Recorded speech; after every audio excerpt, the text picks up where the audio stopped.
Mark Miller today announced some big changes with regards to the temporary resident program in Canada. So when we talk about temporary residents, that includes your international students, temporary foreign workers, the visitors, and whatever constitutes as temporary residents in Canada. The latest number in Canada for the temporary residents is 6.2% of the total population. Now, the total population of Canada is in the range of 40 to 41 million at this point of time. So 6.2% would be roughly 2.6 million people. That's a lot of people.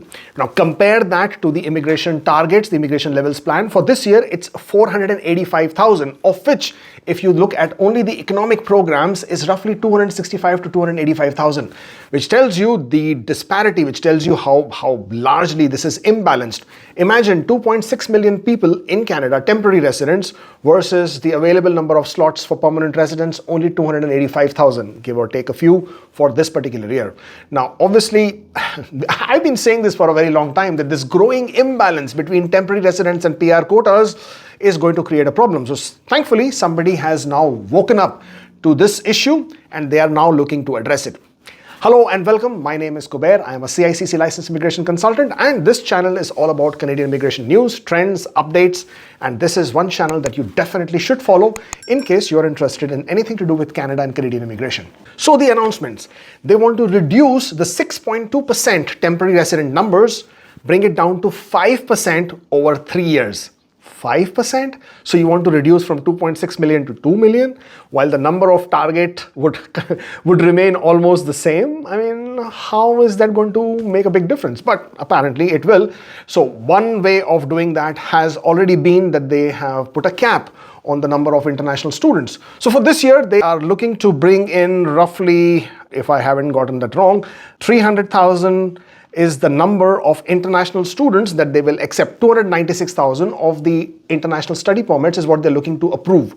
This is not including the master's, PhD, but the international students, as in the diploma programs, the graduate student program, the graduate certificate programs. So the total number of international students that they're looking for, as at this point of time, roughly 340,000. Of this, they will accept the total number of applications to the tune of 606,250.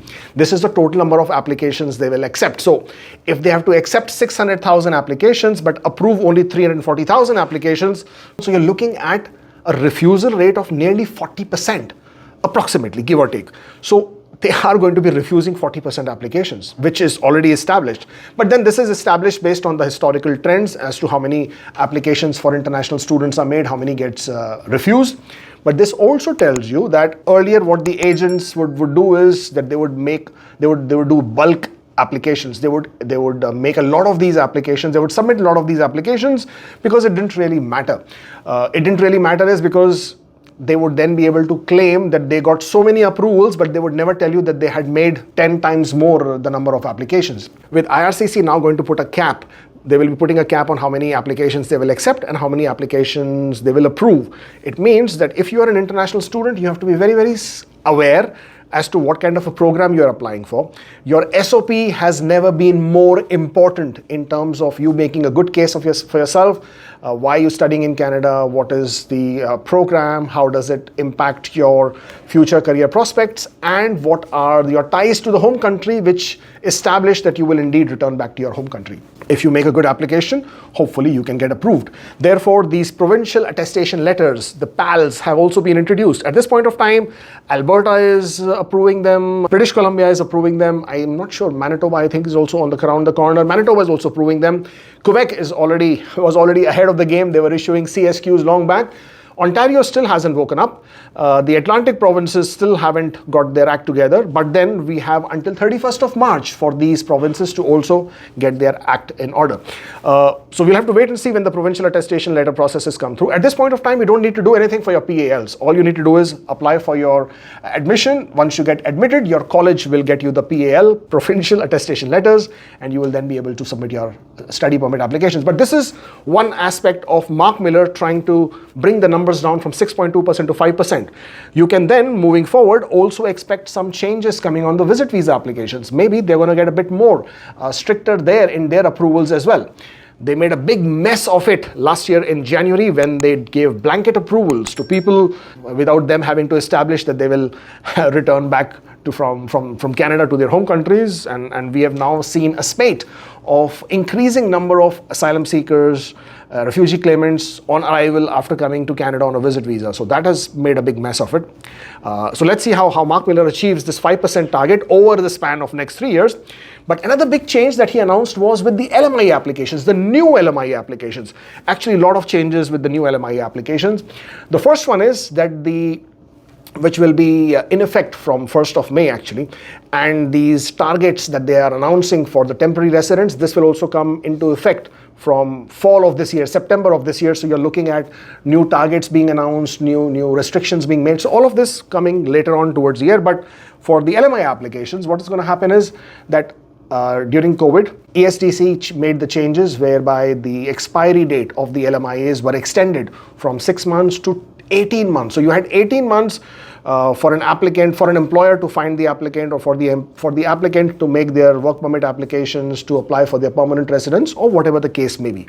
Now this was reduced to 12 months, and now it is further being reduced to 6 months, effective 1st of May.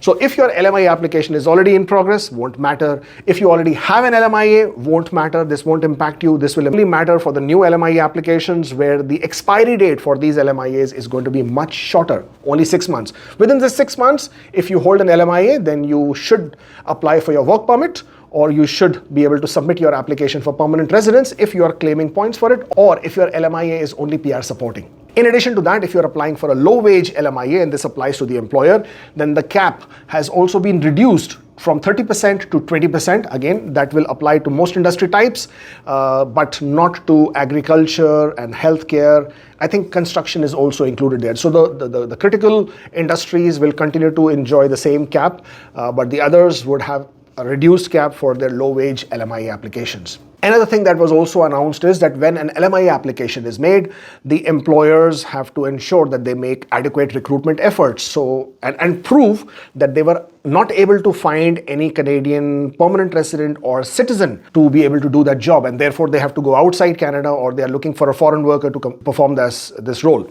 The new requirement would be that this fold of establishing that they could not find a Canadian citizen or PR, there will be another category of people that would be included, and that would be the asylum seekers. They would also be given priority in terms of the employer first having to establish that they were not able to find anybody who's a Canadian citizen or a permanent resident or an asylum seeker who's currently in Canada to be able to perform that job, and therefore they have to go out and get this foreign worker. So for employers, from their perspective, this would be a bit more stringent requirements in terms of getting their LMIA application approved. And third and biggest change or biggest news that Mark Miller made in not so very clear words was domestic. Now, when he said domestic, what he implied was that because they are looking to bring a balance between the temporary residents and the PR quotas, and of course also looking at how the housing crisis has gone out of hand, they have to start looking inwards. And